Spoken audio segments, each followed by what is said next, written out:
Assalamualaikum warahmatullahi wabarakatuh. Alhamdulillahirabbil alamin wassalatu wassalamu ala asrafil anbiya'i wal mursalin sayyidina wa maulana Muhammadin wa ala alihi washabihi ajma'in, amma ba'du. Kita bersyukur kepada Allah Subhanahu wa taala dengan mengucapkan alhamdulillahirabbil alamin, dan kita berselawat kepada baginda Rasulullah Muhammad sallallahu alaihi wasallam. Insyaallah apa yang kita pelajari, apa yang kita laksanakan pada hari ini mendapatkan keberkahan di sisi Allah Subhanahu wa taala. Adik-adik sekalian, saya adalah guru pembimbing untuk mata pelajaran Quran Hadis. Nama saya Sukriyadi. Saya mengajar di Madrasah Aliyah Negeri 1 Banggai, ya.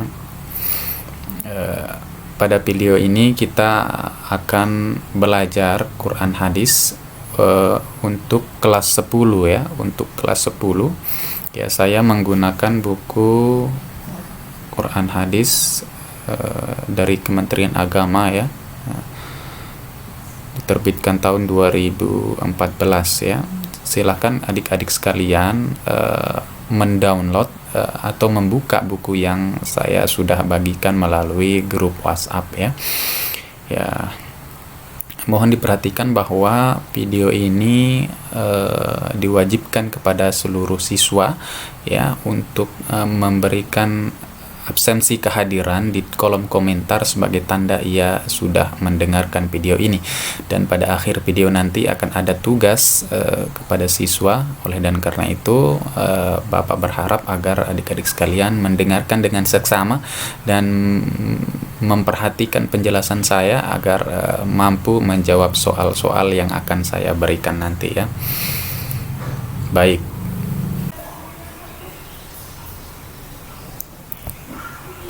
Baik adik-adik sekalian, langsung saja kita masuk kepada bab 1 dengan judul Al-Quran adalah kitabku, ya. Adik-adik sekalian, sebelum kita masuk kepada materi, ya, perlu saya sampaikan beberapa hal. Yang pertama adalah yang menjadi tujuan pembelajaran kita di sini pada bab 1 ini, yakni setelah kalian mendengarkan video ini, maka setidaknya adik-adik menguasai beberapa tujuan pembelajaran. Yang pertama adalah menjelaskan pengertian Al-Quran menurut para ulama, ya. Oleh dan karena itu silahkan nanti disimak penjelasannya, Pak. Kemudian yang kedua, menjelaskan nama-nama Al-Quran, ya, menunjukkan perilaku orang yang berpegang teguh kepada Al-Quran. Baik, ya, mari renungkan di bagian A, ya. Al-Quran adalah kitabku, ya. Jadi kitab suci yang terakhir yang diturunkan oleh Allah Subhanahu wa taala kepada Nabi Muhammad sallallahu alaihi wasallam adalah Al-Quran, ya. Setiap muslim wajib mengimani Al-Quran dan juga kitab-kitab suci yang diturunkan sebelumnya, yakni kitab Zabur, kitab Taurat, dan kitab Injil, ya. Kitab Zabur diturunkan kepada Nabi Daud alaihi salam, sedangkan kitab Taurat diturunkan kepada Nabi Musa alaihi salam, dan kitab Injil diturunkan kepada Nabi Isa alaihi salam. Ya, jadi yang membedakan Al-Quran dengan kitab-kitab sebelumnya, yakni kitab Zabur, Taurat, dan Injil tersebut diturunkan kepada Nabi, kemudian Nabi hanya diberikan kewajiban untuk mendakwahkan atau mengajarkan kitabnya tersebut kepada kaumnya saja, ya. Misalnya kitab Taurat yang diturunkan kepada Nabi Musa alaihissalam, ia hanya berkewajiban untuk mendakwahkan, mengajarkan isi kitab tersebut hanya kepada kaumnya saja, yakni Bani Israel saja waktu itu, ya. Berbeda dengan Al-Quranul Karim, Al-Quran yang diturunkan kepada Nabi Muhammad SAW, ya, kemudian Nabi Muhammad diwajibkan untuk, ya, kita juga diwajibkan untuk menyebarkan atau mengajarkan Al-Quran, kandungan Al-Quran bukan hanya kepada kaum muslimin saja, kaum muslimin di Mekah dan Madinah saja waktu itu, tetapi Nabi Muhammad SAW dan para sahabat termasuk kita sebagai penerusnya diwajibkan untuk menyebarkan Al-Quran kepada seluruh umat manusia, ya, termasuk bukan hanya cara membacanya, ya, tetapi perilaku kita harus kita tunjukkan bukan hanya kepada umat Islam, ya, perilaku Al-Qur'ani bukan hanya kita ajarkan, kita contohkan, kita tunjukkan kepada umat Islam saja, tetapi kita contohkan, kita tunjukkan kepada mereka yang di luar agama Islam, ya. Ya, Al-Quran juga berfungsi untuk membenarkan kitab-kitab yang diturunkan sebelumnya dan menjelaskan hukum-hukum yang telah ditetapkan. Ya, jadi Al-Quran ini dia menyempurnakan kitab-kitab yang terdahulu. Ya, ada beberapa kitab isi kitab tersebut yang belum sempurna, kemudian turunlah Al-Quran untuk menjelaskan dan menyempurnakan kitab-kitab sebelumnya, ya. Ini juga kita sebagai seorang muslim seharusnya mengenal Al-Quran, ya, sebagai pedoman hidup atau way of life, ya. Untuk mengenal Al-Quran hendaknya dimulai dengan memahami apa sih itu pengertian Al-Quran, kemudian segala sesuatu yang berkaitan dengannya. Dan yang paling penting adalah kita harus memahami apa isi dari Al-Quran, dan yang terpenting lagi adalah kita dapat melaksanakan ajaran-ajaran yang terkandung di dalam Al-Quran. Ya, bagi Nabi Muhammad SAW sendiri, Al-Quran berfungsi sebagai mukjizat yang terbesar, ya, yang berlaku kekal abadi. Jadi walaupun orang-orang membakar Al-Quran, membakar mushaf Al-Quran, itu tidak akan pernah mengurangi kemukjizatan Al-Quran, karena walaupun dibakar masih ada umat Islam yang menghafalkannya, ya. Itu salah satu mukjizat Al-Quran. Ya, berbeda dengan kitab-kitab dari agama yang lainnya, tidak ada satu kitab pun di muka bumi ini yang dihafal oleh penganutnya kecuali kitab Al-Quranul Karim. Ya, Masya Allah, ini adalah mukjizat besar dan tanda-tanda kekuasaan dari Allah Subhanahu wa Ta'ala. Ya. Ya, ini Al-Quran tidak mungkin dapat ditiru dari aspek manapun, ya, tidak mungkin dapat dihilangkan. Mungkin mushafnya bisa dibakar, tetapi tidak dengan hafalan-hafalan orang. Sekarang sudah banyak sekali orang-orang yang menghafal Al-Quran. Jadi apabila ada yang membakarnya secara universal, tetapi insya Allah dapat ditulis kembali, ya. Ya, itu karena Al-Quran adalah benar-benar wahyu dari Allah Subhanahu wa Ta'ala.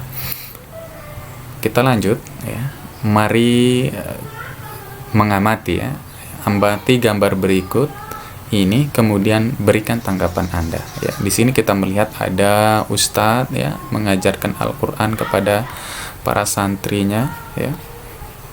Kemudian di sini kita melihat ada ibu-ibu, ya, yang saling menyimak Al-Quran. Di sini kita melihat ada bapak-bapak yang sedang nampaknya tadarusan Al-Quran, ya. Ya, silakan kalian berikan tanggapan pada kolom komentar di kolom yang disediakan, ya. Kita lanjut. Memahami Al-Quran, ya. Satu, pengertian Al-Quran, ya. Para ulama dalam bidang ilmu Al-Quran telah mendefinisikan Al-Quran, ya, menurut pemahaman mereka masing-masing, ya, baik secara terminologi maupun secara etimologi, ya. Ya, yang paling sering kita dengar adalah menurut Al-Lihyani, beliau wafat tahun 215 Hijriah, dan segolongan ulama lain, ya. Menurut beliau, kata Al-Quran adalah bentuk masdar dari kata kerja fi'il, ya. Kata kerja ini adalah fi'il, ya. Bentuk masdarnya adalah qoro'ah, artinya membaca, ya. Dengan perubahan bentuk kata, ya, perubahan bentuk kata ini adalah tasrif, ya. Qoro'a yaqro'u Qur'anan, ya. Ya, dari tasrif tersebut, kata Qur'anan artinya bacaan, yang bermakna isim maf'ul, ya. Maqru'un artinya yang dibaca. Karena Al-Quran itu dibaca, maka dinamailah Al-Quran. Ya. Kata tersebut selanjutnya digunakan untuk kitab suci yang diturunkan Allah Subhanahu Wa Taala kepada Nabi Muhammad SAW. Ya. Pendapat beliau ya, disandarkan kepada firman Allah Subhanahu Wa Taala dalam Quran surah Al-Qiyamah ayat 17 dengan 18. A'udzubillahi minasyaitonirrajim. Inna 'alaina jam'ahu wa qur'anah fa idza qara'nahu fattabi' qur'anah. Ya. Sesungguhnya kami yang akan mengumpulkannya di dalam dada, ya, di dadamu, dan membacakannya. Apabila kami telah selesai membacakannya, maka ikutilah bacaannya itu. Ya. Menurut Al-Asy'ari, ya, kata Quran berasal dari lafaz corona, ya, tetapi bukan COVID-19, ya. Corona yang berarti menggabungkan sesuatu dengan yang lain. Ya. Jadi corona ini bukan COVID-19, tetapi bahasa Arab artinya menggabungkan sesuatu dengan yang lain. Kemudian kata tersebut dijadikan sebagai nama kalamullah yang turunkan kepada nabinya, mengingat bahwa surat-suratnya, ayat-ayatnya dan huruf-hurufnya beriring-iringan dan yang satu dengan digabungkan kepada yang lain. Ya. Silahkan kalian baca sendiri menurut beberapa ulama. Ya. Kemudian itu tadi secara etimologi. Ya. Kemudian beberapa pendapat ulama mengenai definisi Al-Quran secara terminologi, diantaranya adalah Syekh Muhammad Khadari Baik, ya, dalam kitab Tarikh At-Tashri' al-Islam, Syekh Muhammad Khadari Baik mengemukakan definisi Al-Quran sebagai berikut. Al-Quranu huwal lafzul arabiyyul munazzalu ala Muhammadin sallallahu alaihi wasallam litadabburi wattazakkur al-mafqulu mutawatiran wa huwa ma daffatainil mabdu'u bi suratil Fatihah wal makhtumu bi suratin Nas.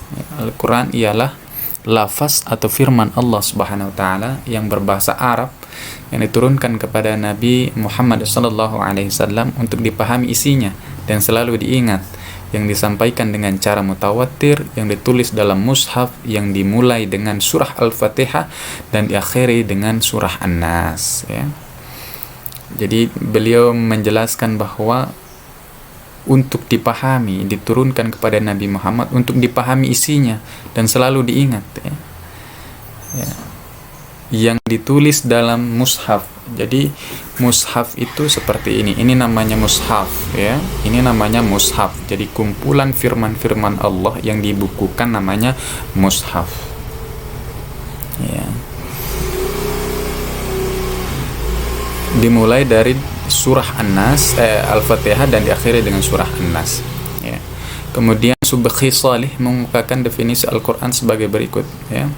Al-Qur'anu huwal kitabul muf'izul munazzalu 'alan nabiyyi sallallahu alaihi wasallam al-kutubu fil masahifil mafqulu 'alaihi bitawaturil muta'abbadu bitilawati. Al-Qur'an adalah kitab Allah, ya, kitab Allah. Al-Quran adalah kitab Allah yang mengandung mukjizat, ya, diturunkan kepada Nabi Muhammad, yang ditulis dalam mushaf-mushaf, yang disampaikan secara mutawatir dan bernilai ibadah apabila membacanya, ya. Karena memang banyak orang-orang sekarang mampu membaca Al-Quran tapi tidak ada nilai ibadah di dalamnya. Kenapa? Yang pertama, dia bukan muslim. Sekarang begitu banyak para orientalis menghafal Al-Quran bukan sebagai suatu amalan, tetapi ia menghafal Al-Quran beserta terjemahannya untuk menjatuhkan dan merendahkan Al-Quran itu sendiri, ya. Maka ia tidak akan mendapatkan pahala apabila ia membacanya, ya. Sedangkan Syekh Muhammad Abduh, ya, mendefinisikan Al-Quran dengan pengertian sebagai berikut. Al-kitabu huwal Qur'anul maktubu fil masahifil mahfuzu fi suduri man ana bihifzihi minal muslimin, ya. kitab-kitab Al-Quran adalah bacaan yang tertulis dalam mushaf-mushaf ya, yang terpelihara di dalam dada orang yang menjaganya ya. Jadi orang-orang yang menghafal Al-Quran ini, maka seolah-olah Allah Subhanahu wa taala memelihara Al-Quran tersebut dalam dadanya ya, dengan menghafalnya, yaitu orang-orang Islam ya. Dari ketiga pendapat di atas dapat disimpulkan beberapa unsur dalam pengertian Al-Quran sebagai berikut. Yang pertama adalah Al-Quran adalah firman atau kalam Allah. Al-Quran terdiri dari lafal berbahasa Arab. Al-Quran diturunkan kepada Nabi Muhammad, tentu saja ya. Al-Quran merupakan kitab Allah yang mengandung mukjizat bagi Nabi Muhammad yang diturunkan dengan perantara malaikat Jibril. Al-Quran disampaikan dengan cara mutawatir ya, atau berkesinambungan.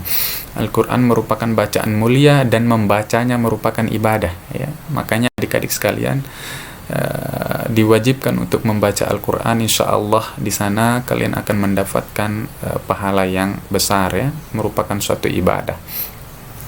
Al-Quran ditulis dalam mushaf-mushaf ya, yang diawali dengan surah Al-Fatihah dan diakhiri dengan surah An-Nas. Maka ayat-ayat Al-Quran yang ada dalam mushaf itu adalah suatu ayat yang sudah final ya, maka tidak ada yang dapat menambahkan atau mengurangi lagi ayat-ayat yang ada dalam Al-Quran yang ditulis dalam mushaf itu tadi ya. Al-Quran senantiasa terjaga, terpelihara kemurniannya dengan adanya sebagian orang Islam yang menjaganya dengan menghafalnya ya. Itu saya jelaskan tadi. Jadi walaupun Al-Quran itu sudah dibakar, maka ia tetap akan ada ya, karena walaupun sudah dibakar, insya Allah akan ada orang-orang Islam yang menghafalnya, yang akan menuliskannya lagi ya. Masya Allah. Baik adik-adik sekalian, kita lanjut pembahasan kita di bagian yang kedua, yakni nama-nama Al-Quran ya. Perlu kalian ketahui bahwa nama Al-Quran bukan satu-satunya ya nama yang diberikan oleh Allah Subhanahu wa taala terhadap kitab suci yang diturunkan kepada Nabi Muhammad ini ya.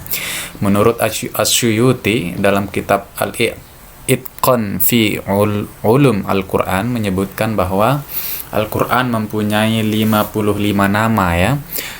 Bahkan dalam ensiklopedia Islam untuk pelajar disebutkan ada 78 nama-nama bagi kitab suci Al-Quran ya. Namun di dalam buku ini hanya menyebutkan ya berdasarkan redaksional Al-Quran. Redaksi itu artinya yang termaktub di dalam Al-Quran ya, dan selebihnya itu merupakan sifat ya, sifat dan fungsi atau indikator Al-Quran ya. Beberapa nama Al-Quran tersebut adalah, yang pertama adalah Al-Quran ya, tentu ini semua kita tahu ya, Al-Quran ya, atau yang berarti tadi bacaan itu ya.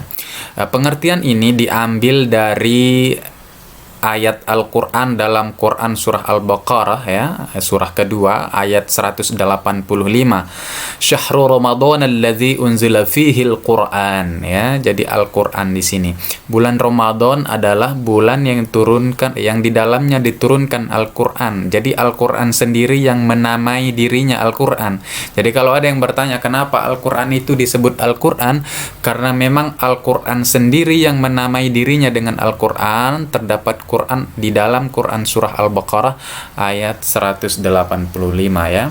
Begitu juga di dalam Quran surah Al-A'raf ya, ayat 204, wa iza quri'al Quran ya. Jadi di sini ayat Al-Quran Allah menyebutkan bahwa Al-Quran itu ya menyebutkan namanya sendiri ya, wa idza quri'al Qur'an fastami'u lahu wa ansitu la'allakum turhamun. Dan apabila dibacakan Al-Quran maka dengarkanlah dan diamlah ya. Ini sekaligus peringatan buat adik-adik sekalian, apabila ada seseorang yang sedang membaca Al-Quran maka kita diperintahkan oleh Allah untuk mendengarkan ya, dan kita diminta untuk diam ya, agar kamu mendapatkan rahmat ya. Insyaallah kita akan mendapatkan rahmat dari asbab kita mendengar Al-Quran itu tadi ya. Kemudian dalam Quran surah Toha ya ayat 2, ma anzalna 'alaikal Qur'an ya, lagi-lagi Al-Qur'an menyebut dirinya bahwa dia adalah Al-Qur'an ya. Ma anzalna 'alaikal Qur'ana litashqa ya. Kami tidak menurunkan Al-Quran ini kepadamu Muhammad agar engkau menjadi susah ya. Jadi Al-Quran ini secara tidak langsung Allah Subhanahu wa taala menjelaskan Al-Quran ini diturunkan oleh Allah agar kita mudah dalam menjalani hidup ya, tidak akan susah ya. Ya, kemudian banyak sekali ayat-ayat Al-Quran lainnya di dalam Al-Quran yang menyebutkan dirinya bahwa dirinya adalah Al-Quran ya. Kemudian Alkitab ya, Alkitab ya, atau yang sering disebut dengan Kitabullah ya. Kitabullah itu artinya kitab suci Allah ya. Nah, dia diambil ya, pengertian ini diambil dari Al-Baqarah ayat 2 ya. Dzalikal kitabula ya. Jadi Al-Qur'an juga bernama Alkitab ya, diambil dalam surah Al-Baqarah ayat 2 ini. Dzalikal kitab ya. Kitab Al-Qur'an ini tidak ada keraguan. Dzalikal kitabul la raiba fihi ya, tidak ada keraguan di dalamnya ya.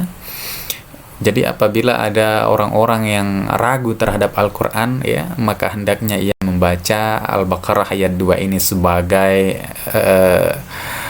penambah keyakinannya ya. Zalikal kitabul la raiba fihi hudal lil muttaqin ya.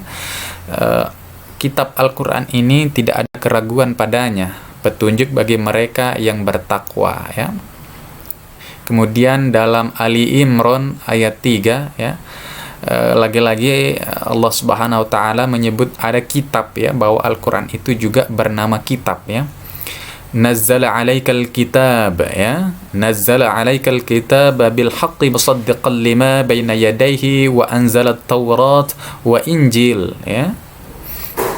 Dan dia menurunkan kitab Al-Quran kepada Nabi Muhammad yang mengandung kebenaran ya, membenarkan kitab-kitab sebelumnya, dan menurunkan Taurat dan Injil ya. Ini jadi seperti yang saya jelaskan sebelumnya bahwa Al-Quran ini membenarkan bahwa dulu memang ada, sebelum Al-Quran ada kitab yang diturunkan ya, dan dia benarkan ini Al-Quran ya. Kemudian nama lain dari Al-Quran yang ketiga yakni Al-Furqan, artinya pembeda ya. Nama Al-Furqan ini juga didasarkan kepada ayat Allah Subhanahu wa taala yang termaktub dalam Quran surah Al-Furqan ya, ayat 1 yang berbunyi a'udzubillahi minasyaitonir rajim tabarakallazi nazzalal furqan ala 'abdihil liyakuna lil alamin nazira ya. Maha suci Allah yang telah menurunkan Furqan Al-Qur'an kepada hambanya Muhammad sallallahu alaihi wasallam agar dia menjadi pemberi peringatan ya, pemberi peringatan kepada seluruh alam yakni jin dan manusia ya. Jadi selain dia bernama Al-Qur'an, Alkitab ya, kitab suci kita kalamullah, itu juga berarti Al-Furqan yang artinya pembeda, beda yang baik dan yang buruk ya. Kemudian nama lain dari Al-Qur'an yang keempat yaitu Az-Zikr ya. Pengertian ini ya disandarkan kepada Quran surah Al-Hijr ayat 9 ya, yang berbunyi inna nahnu nazzalna dzikra wa inna lahu lahafizun. Sesungguhnya kamilah yang menurunkan Al-Qur'an dan pasti kami pula yang memeliharanya. Ya. Jadi Az-Zikr ini juga nama lain daripada Al-Qur'an ya, dan insya Allah Allah yang akan memeliharanya ya. Ya, kemudian nama lain, jadi di dalam buku ini ya, buku ini hanya menyebutkan 5 nama lain dari Al-Qur'an ya.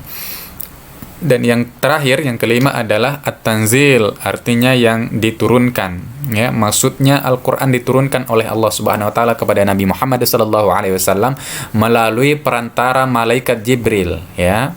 Perlu diingat bahwa Al-Qur'an diturunkan kepada Nabi Muhammad melalui perantara malaikat Jibril ya, untuk disampaikan kepada seluruh umat manusia ya. Jadi At-Tanzil berarti diturunkan, juga merupakan nama lain daripada Al-Qur'an ya.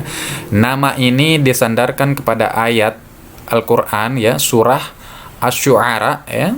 Asy-Syu'ara ayat 192. Bunyi ayatnya adalah wa innahu latanzilu rabbil alamin. Dan sungguh ya, Al-Qur'an ini benar-benar diturunkan oleh Tuhan seluruh alam ya. Baik adik-adik sekalian, kita lanjut materi kita di bagian D, perilaku yang berpegang teguh kepada Al-Qur'anul Karim. Ya, adik-adik sekalian yang insya Allah dirahmati oleh Allah SWT, jadi setiap muslim termasuk adik-adik berkewajiban untuk berpegang teguh kepada hukum-hukum yang terdapat dalam Al-Qur'an ya. Ya, jadi sumber hukum Islam yang pertama yaitu Al-Qur'anul Karim, kemudian As-Sunnah atau hadis, diikuti oleh ijma', kemudian qiyas. Jadi 4 sumber utama hukum-hukum Islam ya. Jadi kita diwajibkan untuk mengimani dan berpegang teguh kepada Al-Qur'anul Karim sebagai sumber utama daripada hukum-hukum Islam ya. Jadi Al-Quran ini adalah pedoman hidup bagi setiap manusia. Barang siapa ingin mendapatkan kebahagiaan baik di dunia dan akhirat, maka hendaknya ia berpedoman dan berpegang teguh kepada Al-Quranul Karim ya. Jadi kita harus meyakini ya bahwa Al-Quran ini adalah sebagai tuntunan ya, karena di dalamnya juga berkaitan tentang ibadah ya. Ini disebutkan berkaitan tentang akidah, yaitu ketetapan yang berkaitan dengan iman kepada Allah, iman kepada malaikat-malaikat, kitab-kitab, rasul-rasul, hari akhir, serta qada dan qadar ya. Ya, sebagai seseorang yang berpegang teguh kepada Al-Quran, ya, kita harus memiliki budi pekerti yang luhur, ya, karena Al-Quran berisikan tuntunan yang berkaitan dengan akhlak, ya, yaitu ajaran agar orang-orang Muslim memiliki budi pekerti yang baik serta etika kehidupan. Apa maksudnya itu budi pekerti yang baik, ya, atau etika kehidupan? Ya, salah satunya menghormati orang tua, ya. Hormat kepada orang yang lebih tua, menyayangi kepada yang lebih muda, ya, berbakti kepada ayah dan ibu, ya, itu merupakan ajaran-ajaran Al-Quran dan umat Islam wajib melaksanakannya. Itu merupakan kandungan daripada Al-Quran, ya. Selain itu, ya, sebagai seorang muslim yang soleh, yang solehah, yang berpegang teguh kepada Al-Quran, kita harus melaksanakan ibadah, ya, karena Al-Quran berisikan tuntunan-tuntunan yang berkaitan dengan ibadah, termasuk sholat, puasa, zakat, dan haji, ya. Jadi kalau orang-orang yang bertakwa kepada Allah kemudian ia mengimani dan berpegang teguh kepada Al-Quran, maka ia wajib melaksanakan ibadah, ya, berupa sholat, ya. Ini adik-adik sekalian mohon diperhatikan bahwa kelak di padang mahsyar, ya, di padang mahsyar, ya, di akhirat kelak, orang-orang yang akan mendapatkan pertolongan kelak yaitu orang-orang yang senantiasa mengamalkan Al-Quran, ya. Iqra'ul Quran fa innahu ya'ti yaumal qiyamah syafi'an li ashabi, kata Rasulullah sallallahu alaihi wasallam. Barang siapa yang membaca Al-Quran, yang mengamalkan Al-Quran, maka ia akan mendapatkan syafaat kelak di akhirat, ya, mendapatkan syafaat kelak di padang mahsyar, ya. Ya. Dan karena itu adik-adik sekalian, mari kita memperbanyak membaca Al-Quran selepas sholat subuh atau selepas sholat maghrib, ya, sampai isya, ya. Mari kita gunakan waktu-waktu sebaik mungkin, ya, untuk membaca Al-Quran, ya. Jangan pernah tinggalkan Al-Quran dalam satu hari, ya. Ya, sebagai seorang yang berpegang teguh kepada Al-Quran, kita harus bergaul dengan sesama dengan baik, ya. Ya, kepada tetangga kita baik, memberikan pertolongan kepada yang membutuhkan, ya. Ya, begitu cara Al-Quran, ya, mengajarkan kita, ya. Karena di dalam Al-Quran berisi tuntutan yang berkaitan dengan amal perbuatan manusia dalam bermasyarakat. Kalau ada panggilan Pak RT misalkan untuk bergotong royong, maka hadiri, maka laksanakan gotong royong, ya. Baik adik-adik sekalian, pada bab 1 ini kita sudah mempelajari apa itu pengertian Al-Quran secara etimologi dan terminologi, kemudian apa nama-nama Al-Quran, dan nama lain dari Al-Quran, dan yang terakhir adalah perilaku orang-orang yang berpegang teguh kepada Al-Quran. Ya, setelah kita melewati ini, maka saya akan memberikan 3 soal. Yang pertama adalah silahkan ditulis. Yang pertama adalah tulis soalnya, kemudian setelah dijawab dikumpulkan ke ketua kelas, nanti ketua kelas yang mengirimkan kepada saya ya. Soal yang pertama adalah jelaskan pengertian Al-Quran ya, kemudian apa perbedaan. Ini yang pertama, jelaskan pengertian Al-Quran. Yang kedua, apa perbedaan Al-Quran dengan hadis. Yang ketiga, apa nama-nama lain dari Al-Quran ya. Jadi nama lainnya ini beserta artinya tentunya ya. Jadi ada 5 nama lain dari Al-Quran sesuai yang ada dalam buku PDF ini, dan kalian jawab beserta artinya. Jadi pertama, apa pengertian Al-Quran. Yang kedua adalah apa perbedaan Al-Quran dengan hadis. Yang ketiga, apa nama lain dari Al-Quran beserta artinya ya. Demikian pada bab 1 ini, mudah-mudahan apa yang kita pelajari mendapatkan keberkahan di sisi Allah Subhanahu wa taala ya. Assalamualaikum warahmatullahi wabarakatuh.